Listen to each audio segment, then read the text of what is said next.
Hello guys, welcome back to my channel. So ನಾನಿವತ್ತು ಹೋಗ್ತಾ ಇರೋದು ಬೆಂಗಳೂರಲ್ಲಿರೋ hidden gem, that is pyramid international meditation centre. So Buddha Purnima ಇರೋದ್ರಿಂದ ಇವತ್ತು ಅಲ್ಲಿ ಫಂಕ್ಷನ್ ಇತ್ತು. ಸೊ ಬಸ್ಸಲ್ಲಿ ಕಿಟಕಿ ಸೀಟು ಎಂಜಾಯ್ ಮಾಡಿಕೊಂಡು ನಾನು ಹೊರಟೆ ಮನೆಯಿಂದ. ನನ್ನ ಕಾಲೇಜ್ ನೋಡಿ ಮಿಸ್ ಮಾಡಿಬಿಟ್ಟು ನಾಸ್ಟಾಲಜಿಕ್ ಫೀಲ್ ಆಯಿತು. ಮತ್ತು 3 ಬಸ್ಸಸ್ ಎಕ್ಕಬೇಕಾಗಿತ್ತು. ಸೊ ಇದು 2ನೇ ಬಸ್ ಎಕ್ಕಿ ಇಲ್ಲಿಂದ ಮೆಟ್ರೋಗೆ ಹೋದೆ. ಫೋರಮ್ ಮಾಲ್ ನೋಡಿಕೊಂಡು ಕೋಣನಕುಂಟೆ ಮೆಟ್ರೋ ಸ್ಟೇಷನ್ ಬಂದು ಕೋಣನಕುಂಟೆಯಿಂದ ಟಿಕೆಟ್ ತೊಗೊಂಡು ಮೆಟ್ರೋ ಟ್ರೈನ್ಗೆ ವೇಟ್ ಮಾಡ್ತಾಯಿದ್ದೆ. ಇಲ್ಲಿಂದ ಸಿಲ್ಕ್ ಇನ್ಸ್ಟಿಟ್ಯೂಟ್ಗೆ ಹೋಗಬೇಕಾಗಿತ್ತು. ಸೊ ವ್ಯೂ ನೋಡಿಕೊಂಡು ಇವತ್ತು ಅಷ್ಟು ರಶ್ ಇರಲಿಲ್ಲ. ನೀರು ಕುಡ್ಕೊಂಡು ಆ್ಯಪಲ್ ತಿಂದೆ. ಅದಾಗಿದ ತಕ್ಷಣ ಇದು ಕೊನೆ ಬಸ್ಸು. ಇದು ಅಲ್ಲಿ ಪಿರಮಿಡ್ ಹತ್ರ ಬರುತ್ತೆ. ಸೊ ಅಲ್ಲಿಂದ 2 ಕಿಲೋಮೀಟರ್ ಆಟೋ ತೊಗೋಬೇಕು. ಸೊ ಅಲ್ಲಿಂದ ಆಗಿ ಡೆಸ್ಟಿನೇಷನ್ ರೀಚ್ ಆದೆ. ತುಂಬಾ ಜನ ಬಂದಿದ್ದರು, ತುಂಬ ಪೀಸ್ಫುಲ್ ಆಗಿತ್ತು. ನೀವು ನೆಕ್ಸ್ಟ್ ಟೈಮ್ ಈ ಸಲ ಮಿಸ್ ಮಾಡಿದ್ರೆ ನೆಕ್ಸ್ಟ್ ಟೈಮ್ ಮಿಸ್ ಮಾಡಬೇಡಿ. ಸೊ ಅಲ್ಲಿ ನನಗೆ ಸೀನಿಯರ್ ಅಕ್ಕ ಸಿಕ್ತು, ಮತ್ತು ಇನ್ನೊಬ್ಬರು ತುಂಬ ಜನ ಫ್ರೆಂಡ್ಸ್ ಆದರು ನನಗಲ್ಲಿ.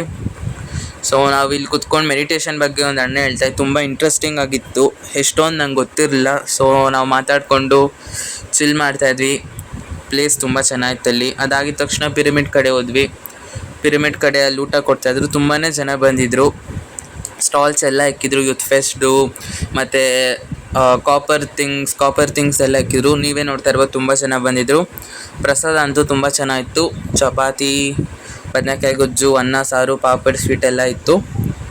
ಜನ ತುಂಬ ಬಂದಿದ್ರು. ಸೊ ಅದಾದಮೇಲೆ ಇಲ್ಲಿ ವ್ಯೂ ನೋಡಿಕೊಂಡು ಅದಾಗಿದ ತಕ್ಷಣ 3 o'clock ಮೆಡಿಟೇಷನ್ ಸ್ಟಾರ್ಟ್ ಆಗುತ್ತೆ. ಸೊ ನಾನು ಬೇಗ ಮನೆಗೆ ಹೋಗಬೇಕಾಗಿತ್ತು. ಸೊ 10 minutes ಇಲ್ಲಿ ಕುತ್ಕೊಂಡು ಸ್ವಲ್ಪ ಮೆಡಿಟೇಷನ್ ಮಾಡಿ ಹೋದೆ. ಸೊ ತುಂಬ ಜನ ಬಂದಿದ್ದರು. ಇಲ್ಲಿ ವೈಬ್ರೇಷನ್ ಸೌಂಡ್ ಮಾಡ್ತಾರವರು, ಹಿಂಗೆ ಹೊಡಿದ ತಕ್ಷಣ ಫುಲ್ ವೈಬ್ರೇಟ್ ಆಗುತ್ತೆ. ಅದಾಗಿದ ತಕ್ಷಣ ಹಂಗೆ ಅಲ್ಲಿಂದ ಆಟೋಯಿಂದ ಎತ್ಕೊಂಡು ಸೇಮ್ ಏನು ರೂಟ್ ಬಂದಿದ್ನೋ ಹಂಗೆ ಬಂದು ಮನೆ ಹತ್ರ ಬಂದಿಲ್ಲಿ ನಡ್ಕೊಂಡು ವಾಟರ್ ಮೆಲನ್ ಜ್ಯೂಸ್ ಕುಡ್ದು. ಸೊ ನನ್ನ ಎಕ್ಸ್ಪೀರಿಯೆನ್ಸ್ ತುಂಬ ಚೆನ್ನಾಗಿತ್ತು. ನಿಮಗೆ ನನ್ನ ಇಷ್ಟ ಆದರೆ ಲೈಕ್, ಶೇರ್ ಆ್ಯಂಡ್ ಸಬ್ಸ್ಕ್ರೈಬ್ ಮಾಡಿ. Thank you. Bye bye.